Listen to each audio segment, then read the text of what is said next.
जय श्री राम। आप सभी का बहुत बहुत स्वागत है हमारे YouTube चैनल रामायण भक्ति पर। तो आज हम फिर से चौथे शस्त्र में आ चुके हैं, जहां श्री रामचरितमानस का अर्थ सहित पाठ होता है। तो हम पिछली वीडियो में हमने क्या पढ़ा था, आपको मैं बता दूं कि हमने पिछली वीडियो में पढ़ा था कि संत का चरित्र कैसा होता है।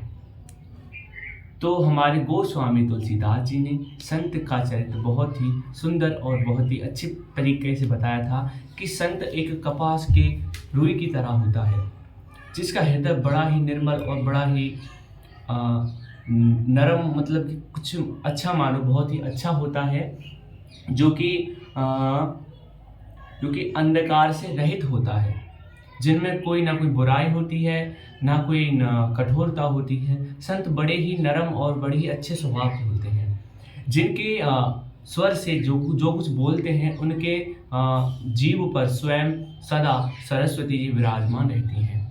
और संत हमें हमेशा ज्ञान देते रहते हैं, कुछ न कुछ अच्छी बातें बताते हैं। तो आप सभी से भी यही है कि आप भी संतों के पास बैठें और उनसे वार्तालाप करें और उनसे कुछ सीखें।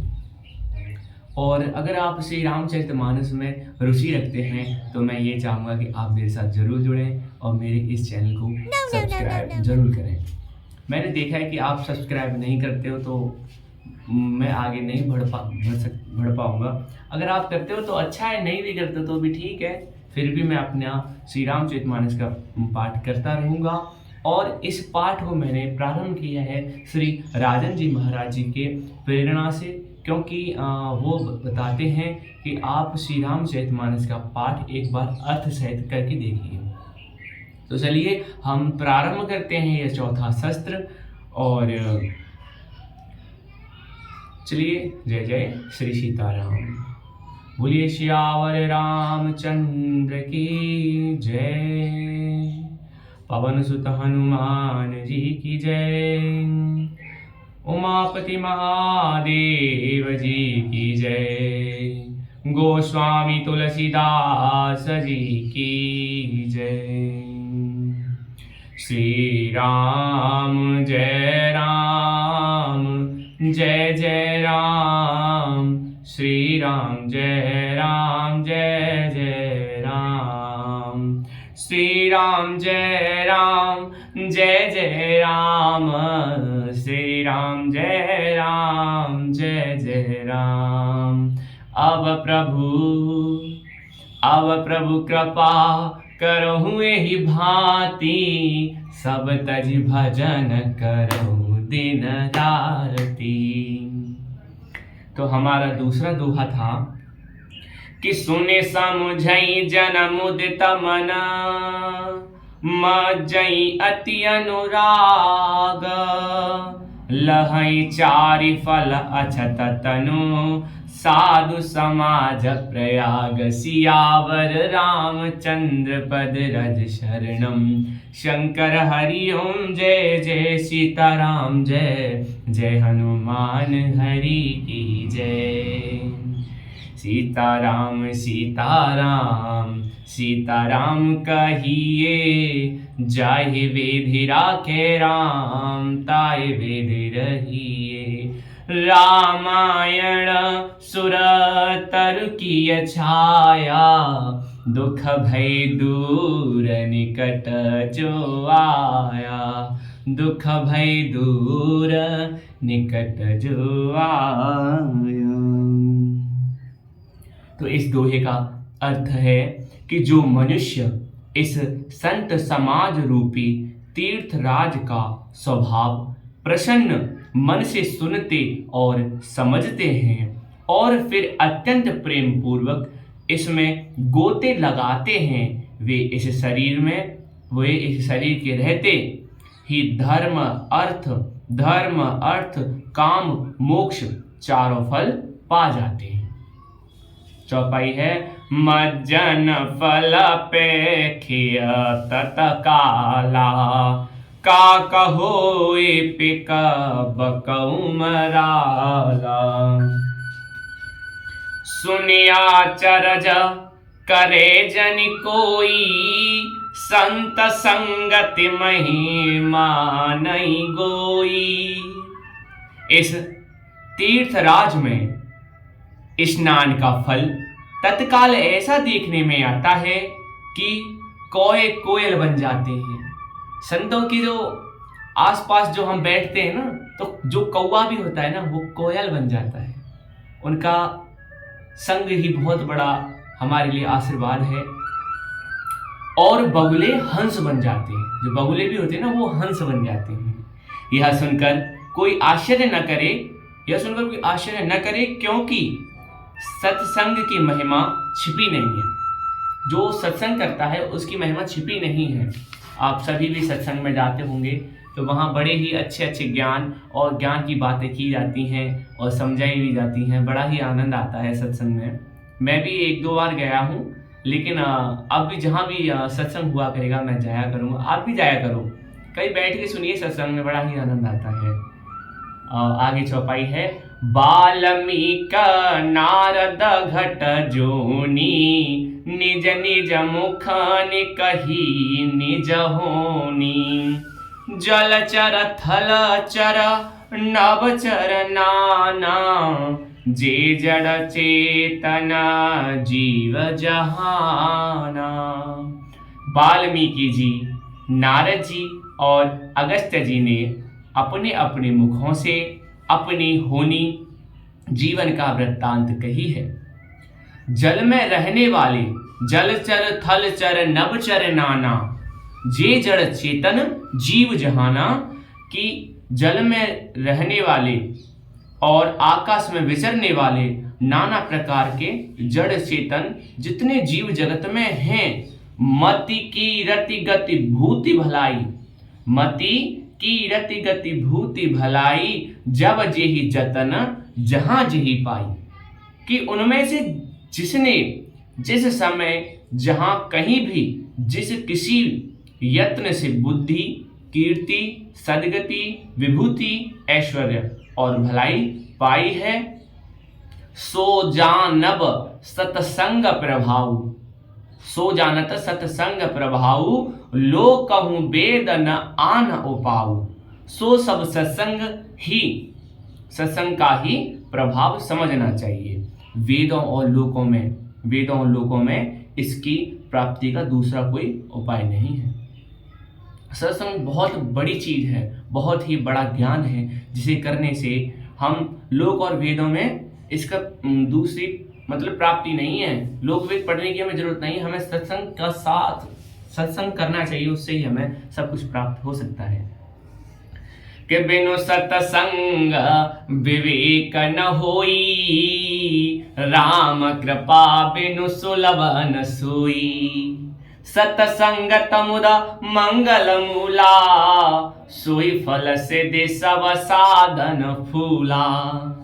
सत्संग के बिना विवेक नहीं होता है, और श्री राम जी की कृपा के बिना वह सत्संग सहज में ही मिल जाता है। आपने देखा है जब सत्संग होता है ना, तो सबसे आगे किसी जैसे फूल अर्पित करते हैं, तो वहां पर श्री रामचरितमानस को रखा जाता है और उन्हीं पर फूल अर्पित करते हैं। तो बताया कि सत्संग के बिना विवेक नहीं होता, और जिसमें राम का नाम नहीं हो वो सत्संग ही नहीं होता। कि सत्संगति आनंद और कल्याण की जड़ है, सत्संग की सिद्धि प्राप्त ही फल है, और सब साधन तो फूल हैं। जो सब साधन आज सब बैठे हैं वो सब फूल है। के सठ सुदरई सतसंगति पाई, पारस परस को घात सुहाई। विधि बस सुजन को संगति परही, फनि मन सम निज गुण अनुसरही। दुष्ट भी सत्संग की गति पाकर सुधर जाते हैं। जैसे पारस के स्पर्श से लोहा सुहावना हो जाता है, सुंदर सोना बन जाता है। किंतु दैव योग से यदि कभी सज्जन कुसंगति में पड़ जाते हैं, जो सज्जन लोग हैं वो कुसंगति में पड़ जाते हैं, तो वे वहां भी सांप की मणि के समान अपने ही गुणों का अपने ही गुणों का ही अनुसरण करते हैं। अर्थात जिस प्रकार सांप का संसर्ग पाकर भी मणि उसके विष को ग्रहण नहीं कर सकती तथा अपने सहज गुण प्रकाश को नहीं छोड़ती, उसी प्रकार साधु पुरुष दुष्टों के संग में रहकर भी दूसरों को प्रकाश ही देते हैं। साधु जो पुरुष होते हैं ना, जो दुष्टों के संग में रहे ना, फिर भी प्रकाश ही देते हैं और अच्छी बातें करते हैं, तो दुष्टों का उन पर कोई प्रभाव नहीं पड़ता है। संतों पर दुष्टों का कोई प्रभाव नहीं पड़ता है। कि विद हरिहर कवि को विद बानी, कहत साधु महिमा सकुचानी। सोमोसन कही जातन कैसे, साकप निकमनी गुण गण जैसे। ब्रह्मा विष्णु शिव कवि और पंडितों की वाणी भी संत महिमा का वर्णन करने में सकुचाती है। ब्रह्मा विष्णु महेश ये संतों की महिमा का वर्णन करने में भी सकुचाते हैं। वह मुझसे किस प्रकार नहीं कही जाती, ये गोस्वामी तुलसीदास जी कह रहे हैं कि वो मेरे से नहीं कही जा सकेगी। जैसे साग तरकारी बेचने वाले से मणियों के गुण समूह नहीं कहे जा सकते। जो साग बेचता है ना, उससे आप कहिए हीरे का ये मोल बताइए तो नहीं बता सकता है। उसी प्रकार गोस्वामी तुलसीदास जी कह रहे हैं कि जो साग तरकारी बेचने वाला होता है ना, उसे मणियों के समूह कहे नहीं जा सकते हैं। यह आपका तीसरा दोहा है। बंदौ संत समान चिता, हित अनहित नहीं कोई। अंजलि गति शुभ सुमन जिमे, सम सुगंध कर दोई। संत सरल चिता जगत हिता, जानी सुभाव स्नेहो। बाल विनय सुनी करी कृपा, रामचरण रति देहु सियावर। रामचंद्र पद रज शरणम, शंकर हरि ओम। जय जय सीताराम, जय जय हनुमान हरि की जय। मंगल भवन अमंगल हारी, द्रवहु सुदशरथ जिर बिहारी। दीन दयाल बिरिदो संभारी, हरहु नाथ मम संकट भारी। मैं संतों को प्रणाम करता हूँ जिनके चित्त में समता है, जिनका न कोई मित्र है और न कोई शत्रु ही है। जैसे अंजलि में रखे हुए सुंदर फूल, जिस हाथ ने फूलों को तोड़ा और जिसने उनको रखा, उन दोनों ही हाथों को समान रूप से सुगंधित करते हैं। वैसे ही संत शत्रु और मित्र दोनों का ही समान रूप से कल्याण करते हैं। एक भजन है, वो मेरे को याद नहीं आ रहा है, कि जिसने फूल दिए उसके भी हाथ महकते हैं। संत सरल हृदय और जगत के हितकारी होते हैं। उनके ऐसे स्वभाव और स्नेह को जानकर मैं विनय करता हूँ। मेरी इस बाल विनय को सुनकर कृपा करके श्री राम जी के चरणों में मुझे प्रीति दें। संत जी से सभी से विनती कर रहे हैं कि मुझे श्री रामचंद्र जी के चरणों में प्रीति दे दें। तो आप सभी का बहुत बहुत धन्यवाद। यहाँ तक आप मेरे से जुड़े रहे, और अगर आप चाहते हैं कि मैं बड़ी वीडियो, लंबी वीडियो बनाऊं, तो आप कमेंट में मेरे को बोल सकते हैं कि विवेक भैया मेरा नाम बता दूं, आपको मेरा नाम विवेक है, और आप मेरे से बता सकते हैं कि आप लंबी वीडियो बनाओ, जिससे अगर आपको अच्छा लग रहा है, सुनने में आनंद आ रहा है। और श्री रामचरितमानस में अभी तो शुरू हुआ है, प्रारंभ में ही थोड़ा इतना आनंद है। सोचिए जब प्रसंग चलेंगे ना, अरे वाह, इतना आनंद आएगा। मैं तो चाहता हूँ कि आप मुझे कम से कम आधा घंटा तो जरूर दें। जब वहाँ आनंद आएगा वो अलग ही आनंद है। तो चलिए चलते हैं, हम इस वीडियो को विराम देते हैं यहीं पर, और आपको फिर हम कल मिलते हैं एक नई वीडियो के साथ, जिसमें श्री रामचरितमानस का हम फिर से पाठ प्रारंभ करेंगे। तो और हाँ, एक बात है मेरी कि आप मेरे चैनल को सब्सक्राइब करना ना भूलिएगा और कमेंट करना तो बिल्कुल भी ना भूलिएगा। और कमेंट में क्या करना है? जय श्री राम, जय जय श्री राम। तो मेरा भी आप सभी को जय जय श्री सीताराम।